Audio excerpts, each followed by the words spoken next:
Bien, hermanos, entonces clase número 7 de la materia Alabanza y Adoración, trimestre número 3. Estamos en la ofrenda de cereal y ofrenda cocida. Hoy vamos a terminar este punto y vamos a pasar a la tercera ofrenda. Recuerden que son cinco ofrendas, vamos a ver las 5.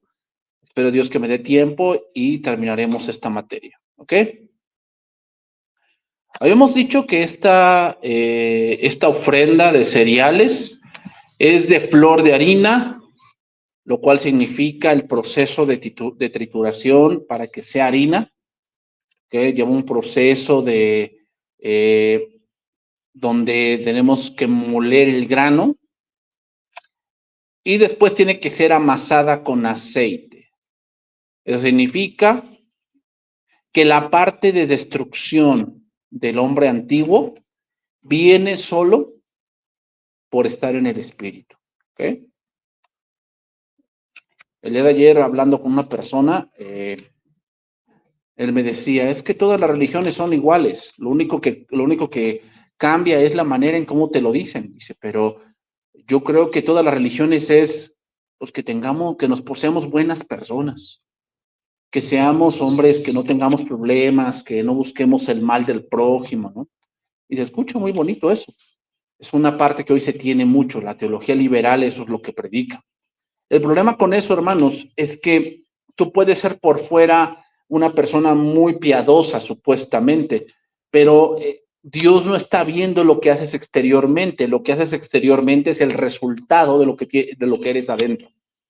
¿Okay? Por eso dice la palabra que donde esté vuestro tesoro, ahí estará también vuestro corazón. O sea, nos podemos ver las intenciones de los hombres, el cómo ellos caminan y reaccionan a ciertas cosas.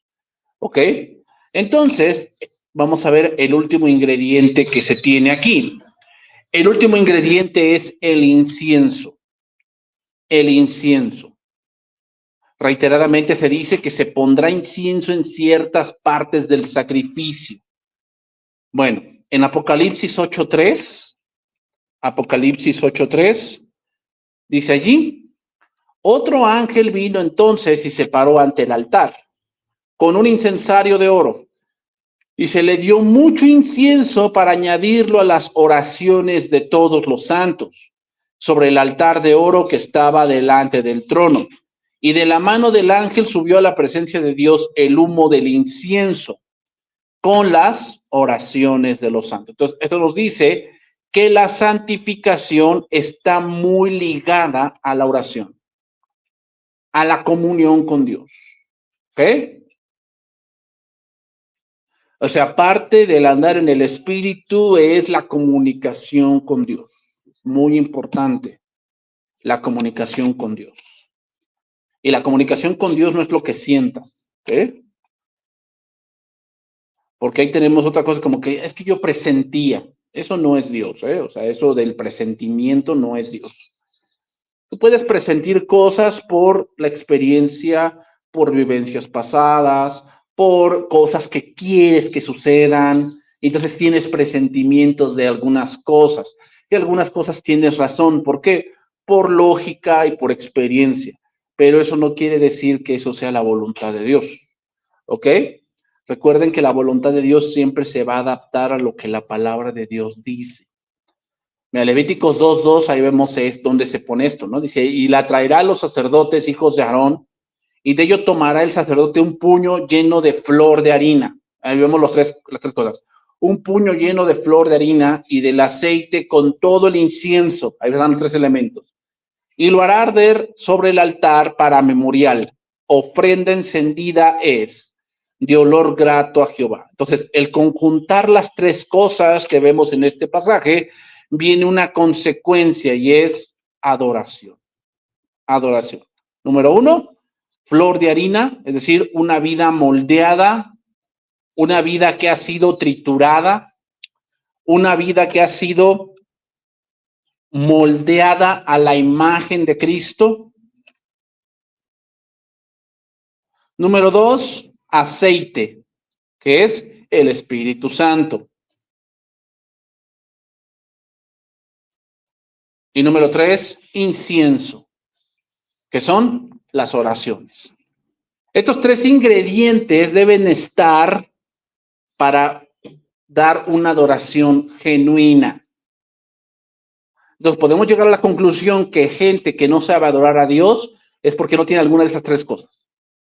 O tiene demasiado del mundo y por eso no le encuentra el chiste a lo que se está haciendo. ¿Qué? Por eso muchos dicen, es que a mí los cantos que tocan, que cantan ahí no me gustan. Tiene demasiado del mundo. Tiene demasiado del mundo. Por eso la adoración para él no es algo como que tenga una lógica para él. Como que dice, como que estar parado, como que no me gusta. ¿No? Como que, o sea, ¿por qué tenemos que estar parados? Pues la razón es porque adoramos a alguien que es mayor que tú. O sea, no estoy igual. Cuando estoy igual, pues dices, me siento y pues estamos al mismo nivel. Pero no, el Dios que adoramos es infinitamente mayor que nosotros. ¿Ok? Entonces, cuando pasa un juzgado, cuando has visto los juzgados, ponerse de pie porque va a entrar el juez fulano de tal. Si a un hombre con una toga, que es la representación de la autoridad con que lo ha investido el Estado, se le tiene respeto, ¿cuánto más? Pues a Dios, ¿no? Han estado en las clausuras de los niños, de los jóvenes. Está con nosotros el representante del presidente municipal y ponerse de pie para, pues, es en representación de reverencia, de respeto. Bueno, con Dios, mucho más. ¿Se dan cuenta? O sea, cuando no entendemos eso, es porque tenemos mucho del mundo.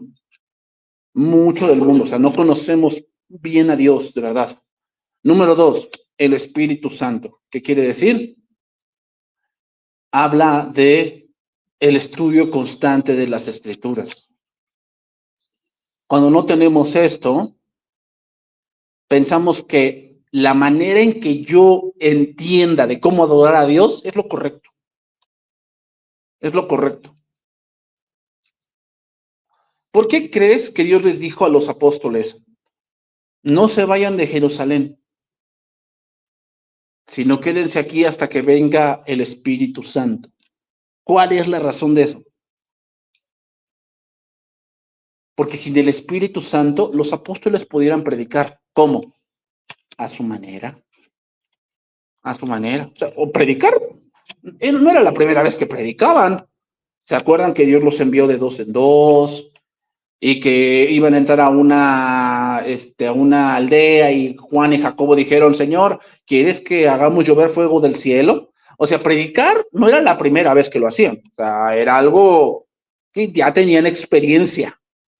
Pero hermanos, llevar a cabo una tarea que Dios nos ha encomendado, sí requerimos el Espíritu Santo. No es cualquier cosa. No es cualquier cosa. Hoy muchos lo hacen pensando así, ¿no? O sea, como que la iglesia es como poner un Oxxo, la iglesia es como poner una tiendita, como atender una línea psicológica, ¿no?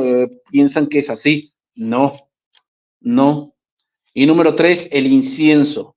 Necesitamos comunicación con Dios. Necesitamos comunicación.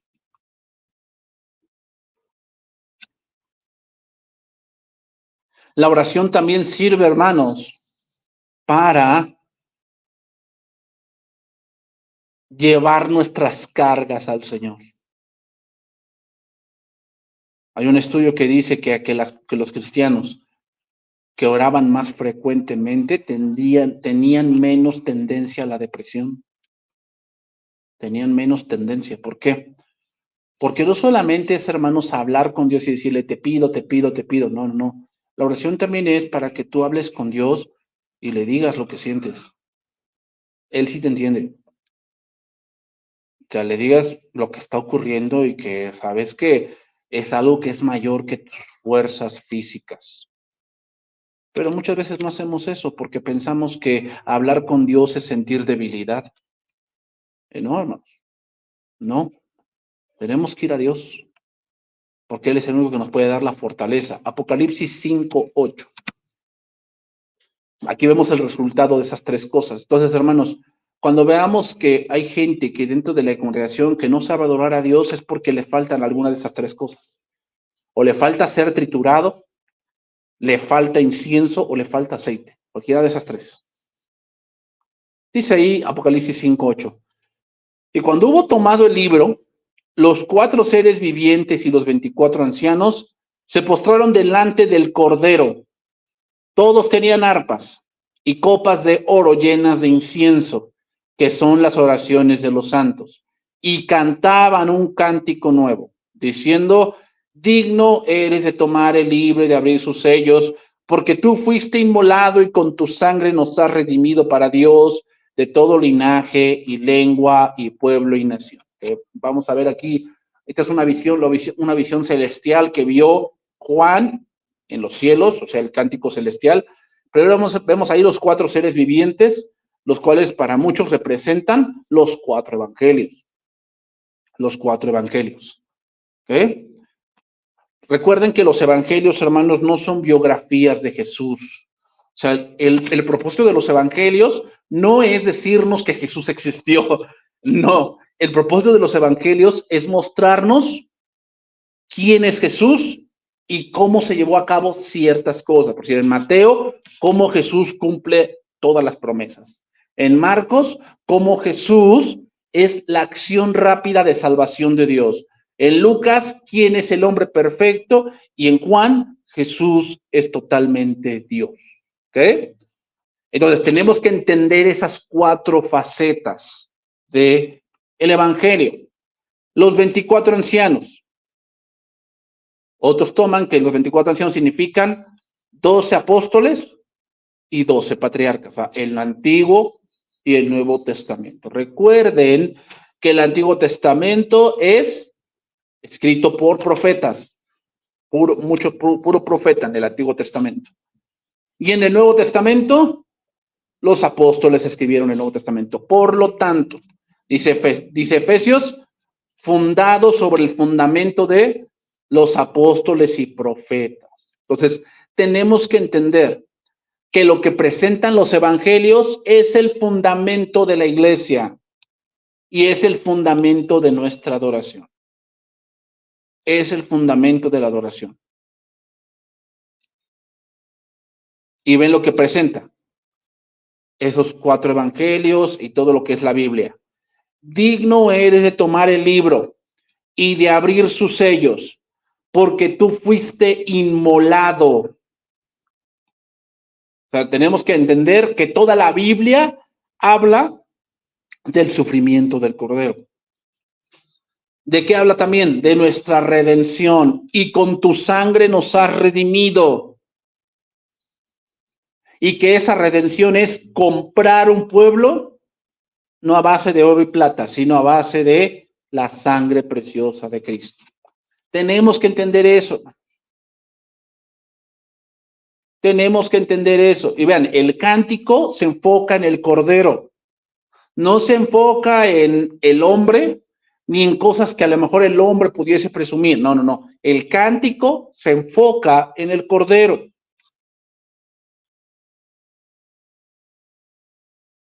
Entonces, ¿por qué muchos hoy no saben adorar? La respuesta es porque no hay comunión con Dios.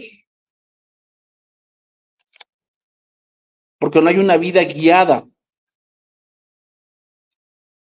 por el Espíritu Santo. Apocalipsis 8:4.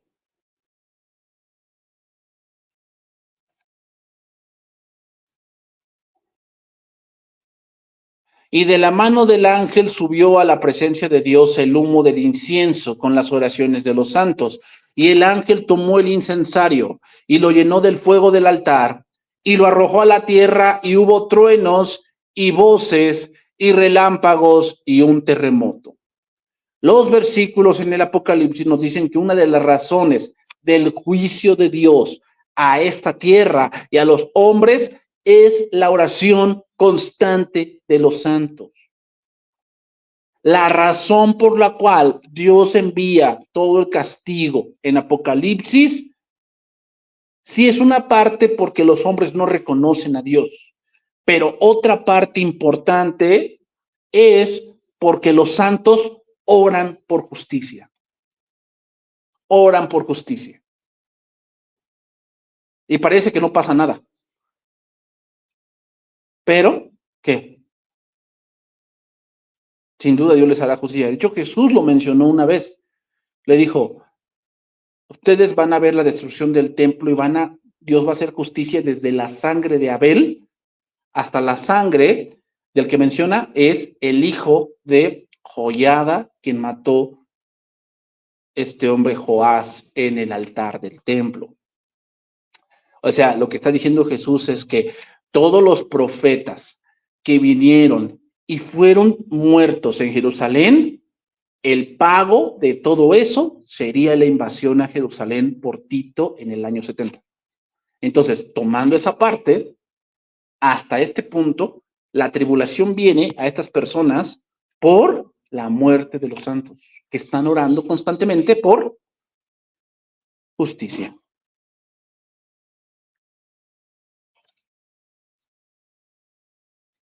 Entonces, hermanos, esas tres cosas se requieren para que haya una adoración genuina. Si no se tiene esas tres cosas, hermanos, la adoración es simplemente algo que pensamos que me debe de entretener. Hoy muchas personas o muchas congregaciones no entienden qué es eso. No entienden qué es la adoración. La adoración piensan que es un momento donde me pongo a llorar. Sí es parte, a veces sucede, pero no es adorar. No es adorar. Es que la adoración es cuando yo levanto las manos, sí es parte, pero eso no es adorar completamente. La adoración es cuando yo le digo a Dios que lo amo mucho, es parte, pero no es todo. Adorar es, hermanos, reconocer, humillarse. Y lo vamos a ver en este próximo sacrificio. Pues, hermanos, tenemos que tener celo por esta parte. O sea, tenemos que tener celo porque nuestro Dios, cuando debe ser adorado con todo el respeto y no importando quién sea el que no entiende. O sea, no importa, cuando se trata de Dios, hermanos, debemos ser muy celosos, muy celosos. Se tomarán de loco y tomarán de cuadrado, pero la parte del celo por Dios en la adoración debe ser algo importante en nosotros. ¿Ok? Vamos a pasar al siguiente sacrificio. El sacrificio de paz en acciones de gracias o en acción de gracias. ¿Ok? El sacrificio de paz en acción de gracias.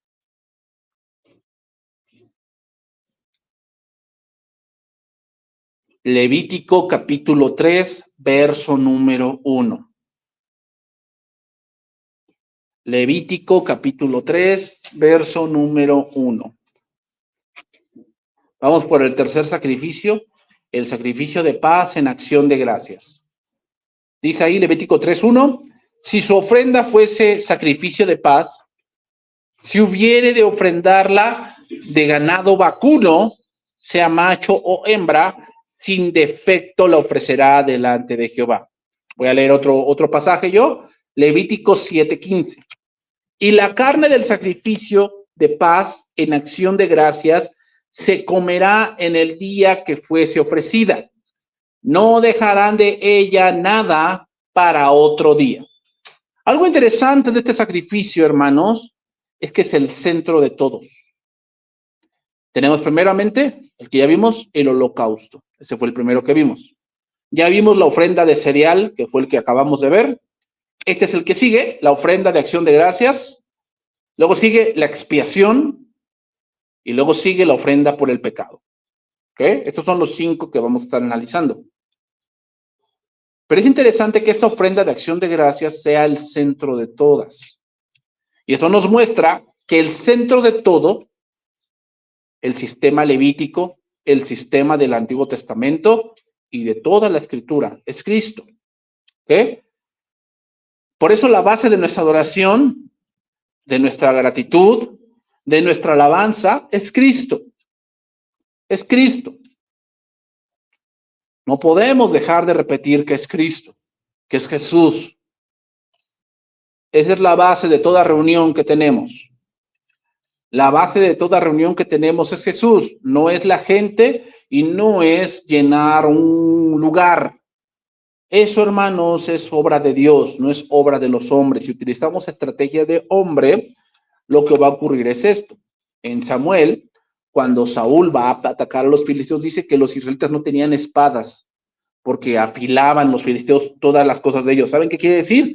Que Israel siempre vivía a la sombra de los filisteos y es cuando la iglesia vive a la sombra del mundo. O sea, lo que el mundo diga cómo se va a afilar, la iglesia lo hace. ¿Han visto iglesias así? Que es tal cosa está de moda, la iglesia lo hace, se amolda a eso. Y tal cosa, tal pensamiento está de moda, se amolda a eso. O sea, como que les afilan los filisteos a la iglesia.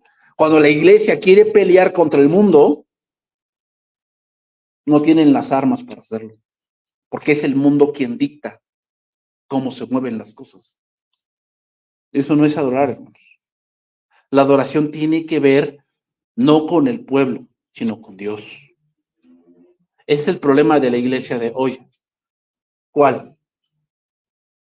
Por decir, una de las cosas que está pasando en Estados Unidos es que los pastores ahora se están amoldando al mundo. Entonces, para tener más membresía dentro de las congregaciones que se están convirtiendo en discotecas, se están convirtiendo en cafés y se están convirtiendo en bibliotecas porque la gente no quiere ir a la iglesia, porque no quiere ser confrontada con la vida que están llevando, entonces lo que hacen las iglesias, ¿qué hacen? Amoldarse al pensamiento LGTB, se amoldan al pensamiento inclusionista, ya no hablan del pecado, no hablan del infierno, no hablan del arrepentimiento, no hablan de eso. Empiezan a hablar que Dios los ama a todos y que no importa que tú vivas de esta manera, mientras tú ames a Dios, mientras tú busques el bien del prójimo.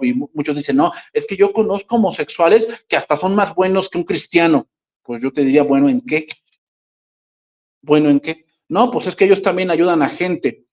Pues también el Chapo Guzmán hacía escuelas para la gente. ¿Cuál es la diferencia? No, es que yo conozco gente que, bueno, mujeres que sí, le gustan las mujeres, pero si vieran qué buenas personas son, bueno, eso es según tu perspectiva. Y tu justicia es variable. La justicia del hombre es así, o sea, puede por aquí ser muy justo y por aquí ser muy eh, como que permisivo, ¿no? Y Dios no es así. Dios, si ha puesto una línea, así es para todos. Así fue con Saúl y así fue con David. Así fue con Abraham y así fue con Jacob. Entonces, hablar de una vida santa sin aceptar la cruz no tiene sentido. La gran equivocación religiosa de estos días es que la gente exige todo de Dios, pero esquiva el centro. ¿Cuál? La cruz. No quieren pasar por la cruz. O sea, la gente quiere ir al cielo, pero no quiere pasar por la cruz. Quiere esquivar esa parte. Entonces muchos dicen, no, no, no, lo que se trata es de ser buenas personas. Que si yo puedo ayudar a otros, pues les ayudo. Y no tener problemas con nadie, llevar mi vida en paz, sin problemas. Y yo te diría como Jesús les dijo a los fariseos, bien, pero ya también hacer eso sin dejar de hacer lo otro, ¿no? Los fariseos diezmaban de todo, ¿no? Toda hortaliza, si salía una rama de menta, la diezmaban, pero la misericordia y la justicia no la practicaban y Jesús les dice, sí está bien que diezmen, pero hay que hacer eso y también lo otro. Entonces lo mismo, está bien, sí, si podemos ayudar a gente, sí, si puedes, si está en tu posibilidad, está bien, pero no puedes esquivar tu responsabilidad con Dios, que es la cruz. Está bien hacer esto, pero también, esto también es importante. No pensemos, hermanos, que nos vamos a ir al cielo porque somos buenas personas. ¿Según quién? Pues según tú nada más. Eso es un engaño muy fuerte, hermanos. Llevar una vida exterior, disque muy moral, por actividades que no son el pan de vida. Gálatas 2:17. Gálatas 2:17.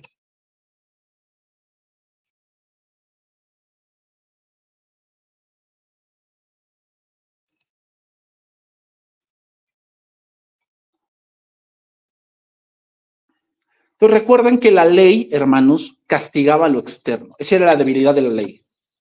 La ley no castigaba la intención, castigaba la acción. Entonces mucha gente iba al sacrificio con rapacidad en su corazón, pero hacer sacrificio. Y podía hasta llorar. Y toda la cosa. Pero su corazón no estaba con Dios. Por eso Dios les dice en Isaías 1, que estaba harto de sus sacrificios, que estaba harto de sus ofrendas, estaba harto de sus días de reposo. ¿Por qué? Porque ofrecían, pero no cambiaban. Y así hay mucha gente que luego viene a la iglesia, ¿no? Viene a la iglesia y llora, pero en su corazón, ¿qué? No hay un convencimiento de que lo que está viviendo no le agrada a Dios.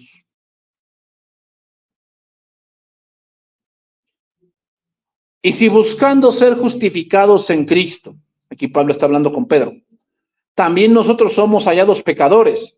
¿Es por eso Cristo ministro de pecado? Es decir, ¿Cristo nos lleva a ofender la ley? O sea, como que Cristo y la ley son opuestos. Obviamente que no. Pablo después lo explica en esa misma carta diciendo que la ley es el ayo del cristiano, ¿no? Que lo lleva a Cristo. En ninguna manera. Porque si las cosas que destruí las mismas vuelvo a edificar, transgresor me hago. Porque yo por la ley soy muerto para la ley a fin de vivir para Dios. ¿Qué quiere decir? Yo me di cuenta a través de la ley que soy pecador y que no puedo hacer nada para cumplir la ley por mí mismo. ¿Por qué? Porque si infringo un mandamiento muy pequeño, soy transgresor de todo. Pero al darme cuenta que soy pecador, voy y me refugio en Cristo. El problema de ese pensamiento, de decir que son buenas personas, es que no se dan cuenta que no pueden redituar algo malo de ellos por muchas cosas buenas que hagan. No pueden hacer eso, no pueden purgar ese pecado, el pecado sigue ahí. Con Cristo estoy juntamente crucificado y ya no vivo yo, mas vive Cristo en mí. Y lo que ahora vivo en la carne, lo vivo en la fe del Hijo de Dios, el cual me amó y se entregó a sí mismo por mí. Ve lo que dice el versículo 21. No desecho la gracia de Dios, pues si por portarme bien o por ser muy moral fuese la justicia, entonces, o sea, si por ser buenas personas, por ser muy morales, porque yo ayudo a mucha gente y construyo hospitales y construyo escuelas y hasta traigo libros de texto gratuito para ellos, ¿no? Y doy mucho dinero. Si así fuese, entonces, pues Cristo no tiene ningún valor. El sacrificio de paz en acción de gracias es nombrado así porque es el sacrificio del encuentro, donde el hombre pecador se debe dar cuenta de que está destituido de la gloria de Dios. Eso lo dice Romanos 3:23, ¿no? Lo voy a leer en el lenguaje actual. Todos hemos pecados y por eso estamos lejos. El sacrificio de acción de gracias debemos entender, hermanos, que cuando vamos a adorar, las gracias, la acción de gracias es muy importante. ¿Por qué? Porque debemos entender que nos acercamos a Dios no por los méritos que hagamos. Por eso, como se los dije en la cena del Señor, hermanos, la cena del Señor no es un premio. No es un premio. Por eso esos que hacen que no, yo no tomo la cena porque pues es que en la semana no me fue bien. Me estás diciendo que no te ganaste.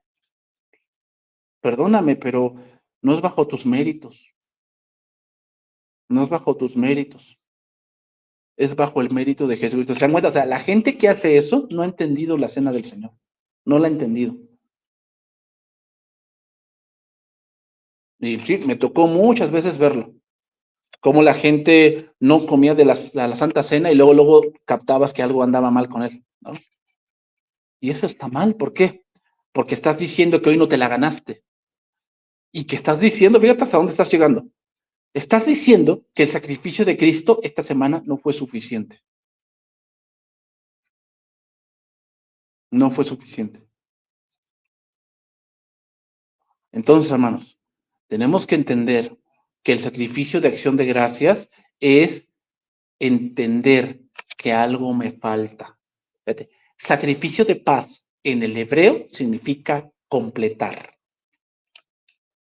La palabra hebrea que se utiliza para sacrificio de paz es completar o restituir la falta. El hombre, al hacer este sacrificio, tenía que entender que siempre algo le hace falta. Siempre algo le hace falta. Siempre se queda corto ante la gloria de Dios. Bueno, por cuanto todos pecaron y están destituidos. Destituido significa lejos, lejanos, inalcanzable, alcanzarla. O sea, no importa lo que hagamos, no importa cuánto tiempo pase, nunca vamos a alcanzar la gloria de Dios. Nunca. El sacrificio de paz debe decirnos que la cruz era necesaria, porque sin la cruz no vamos a alcanzar el cielo jamás. Sin la cruz no vamos a alcanzar el cielo jamás.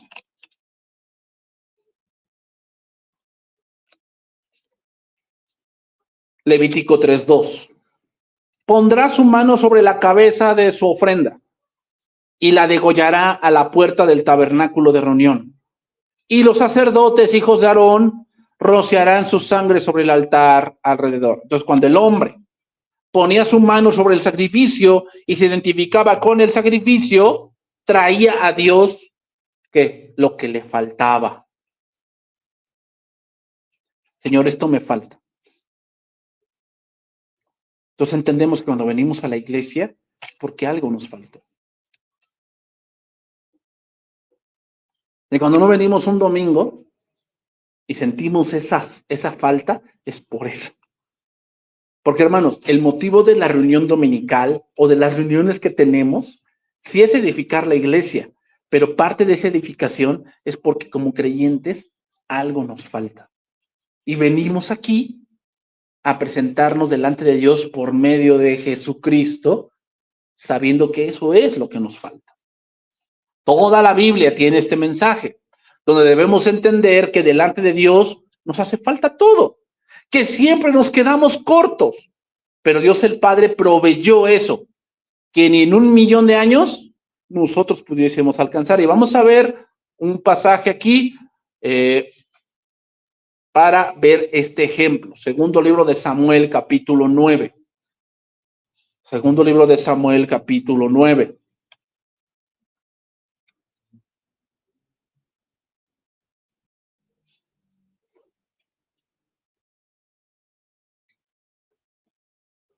Verso número 1, vamos a estar analizando esa historia, una historia muy conocida, la historia de Mefiboset. Contexto. Mefiboset era el nieto de Saúl, hombre perseguidor de David, hijo de su amigo Jonatán. ¿Ah? Y Jonatán le dijo a David, yo sé que tú vas a ser el rey. ¿Te imaginas la posición de Jonatán? Jonatán sabía, o sea, él era el sucesor de Saúl. O sea, cronológicamente, Jonatán le correspondía el reino y debía haberse puesto del lado de su padre. ¿No? O sea, Saúl, mi papá busca el bien para mí. Si quiere matar a David, es porque a mí me corresponde el reino y si David vive, ¿yo qué? Voy a quedar a un lado. Pero veamos la parte de Jonatán. Tanto era el respeto por su amigo, tanto era el entendimiento de que Dios lo iba a poner a él, que le dice, júrame que cuando tú seas rey, te vas a acordar de mi casa. O sea, no la vas a exterminar. Y él le dice, sí. Y aquí viene ese recordatorio, ¿no? Dijo David, ¿ha quedado alguno de la casa de Saúl a quien haga yo misericordia por amor de Jonatán? Y había un siervo de la casa de Saúl que se llamaba Siba, al cual llamaron para que viniese a David. Y el rey le dijo, ¿eres tú Siba? Y respondió, tu siervo. El rey le dijo, ¿no ha quedado nadie de la casa de Saúl a quien haga yo misericordia de Dios? Y Siba respondió al rey, aún ha quedado un hijo de Jonatán lisiado de los pies. Fíjate que lo que le faltaba, pues caminar. Y era algo que jamás iba a volver. Entonces el rey le preguntó, ¿dónde está? Y Siba respondió al rey, he aquí está en casa de Maquir, hijo de Amiel, en Lodebar. Entonces envió el rey David y lo trajo a casa de Maquir, hijo de Amiel, de Lodebar. Y vino Mefiboset, hijo de Jonatán, hijo de Saúl, a David, y se postró sobre su rostro, e hizo reverencia, y dijo David, Mefiboset. Y él respondió, he aquí tu siervo. Él le dijo David, no tengas temor, porque yo a la verdad haré contigo misericordia por amor de Jonatán tu padre, y te devolveré todas las tierras de Saúl tu padre, y tú comerás siempre a mi mesa. Ahí está el sacrificio de acción de gracias. El nombre Mefiboset significa divulgador de vergüenza. Eso significa divulgador de vergüenza. Mefiboset, un hombre paralizado que ya no tenía nada real en sí, fue llamado por el rey David. El rey David aquí es una representación del Padre que va a dictar una sentencia. Va a dictar una sentencia. ¿Te imaginas a Mefiboset estando en su casa, lisiado, tal vez sentado o en su cama, y de repente llega la gente y le dice, el rey te llama, que quiere verte el rey? Tú sabes toda la historia que hay detrás. Tú sabes toda la historia que hay detrás de ti, ¿no? Dijo, no, ¿para qué me quiere ver el rey?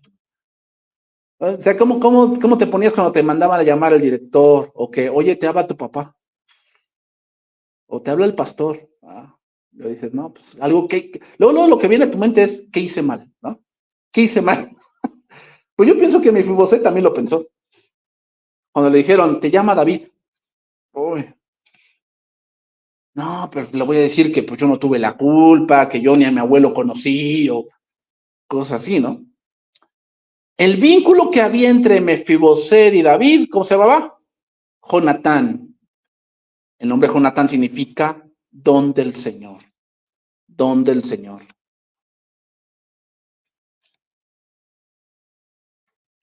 ¿Por qué David hizo misericordia con Mefiboset? Por amor a Jonatán. Y así lo mismo. Por eso me ama el Padre, porque yo pongo mi vida para volverla a tomar. Nadie me la quita, sino que yo de mí mismo la pongo. Tengo poder para ponerla y tengo poder para volverla a tomar. Si ustedes hacen lo que yo les digo, permaneceréis en mi amor, como yo hago lo que el Padre me ha dicho y permanezco en su amor. Jonatán es una figura de Jesús en esta narración. Por eso dice David, voy a hacer misericordia por amor de Jonatán. Dios ha tenido misericordia con nosotros por amor a Cristo. El hombre culpable, Mefiboset, es aceptado por David o por Dios, David, por medio de Jesucristo, Jonatán. El punto culmine de este sacrificio es la comida. Le dice que no tema, que le va a devolver todo, pero una cosa importante, tú comerás siempre a mi mesa. ¿Y qué dice el versículo de Levítico? Capítulo número 7, verso 15. Y la carne del sacrificio de paz en acción de gracias se comerá el día que fuese ofrecida. O sea, la ofrenda implica comer, implica una fiesta. Por eso cuando dijo Cristo, el que no come mi carne y bebe mi sangre no tiene vida en él. No hacía referencia a la cena del Señor, hacía referencia a este sacrificio. Que cuando tú ofrecías acciones de gracias, tú tenías que comer del sacrificio y no dejar nada para otro día. ¿Qué quiere decir? Que cuando venimos a una reunión en la iglesia, sí venimos a ofrecer, pero también venimos a comer el pan espiritual. Si en una reunión cristiana no se predicó la palabra, no es ofrenda entonces.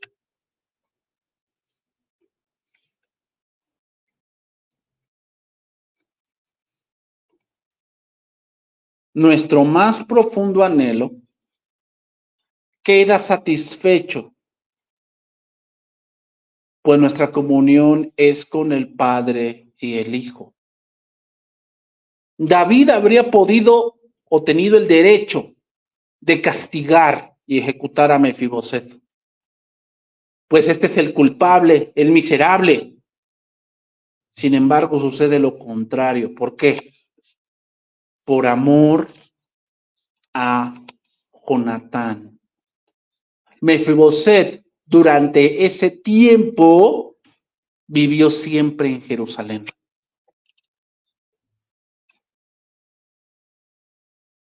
¿Qué quiere decir eso? Quiere decir que ahora, a partir de que conocimos a Cristo, Cristo es nuestro protector para siempre. Cristo es nuestra provisión. Cristo es nuestra luz. Cristo es el agua viva. Cristo es la puerta. Cristo es la cabeza de nuestro caminar. Es Cristo. Es decir, ahora Mefiboset dejaba de ser el hijo de Jonatán para ser el protegido de David. Así nosotros dejamos de ser hijos de Satanás para ahora ser hijos de Dios. Mirad cuál amor nos ha dado el Padre para ser llamados hijos de Dios. Entonces, hermanos, este sacrificio de venir a dar acción de gracias y comer después del sacrificio es para los hijos. Uno que no es hijo no quiere comer de este pan, no quiere. Sabe que es bueno. O sea, la gente que no quiere sabe que es bueno. Que es bueno que escuche, que es bueno que venga, es bueno, lo saben, pero no lo quieren. ¿Por qué? Porque implica pasar por la cruz. Y eso es lo que no quieren. No quieren sacrificar su yo. Lo que Dios me está pidiendo para mí es mucho lo que Él me pide. Yo sé que estoy mal. Yo sé que está bien que tú vayas y que yo vaya. Sé que me invitas porque sé que sabes que lo necesito. Pero ¿sabes qué? Ahorita no. ¿Se dan cuenta? Por eso el sacrificio es completar. Ver lo que hace falta. La gente lo sabe, que les hace falta algo. Lo saben. Pero ¿por qué no quieren? Porque hay que pasar por la cruz. Y la gente no quiere pasar por ahí. La siguiente semana vamos a seguir analizando un poco esta historia y terminaremos este sacrificio y vamos a pasar al siguiente. Ok, hermanos, vamos a orar y vamos a terminar este tiempo.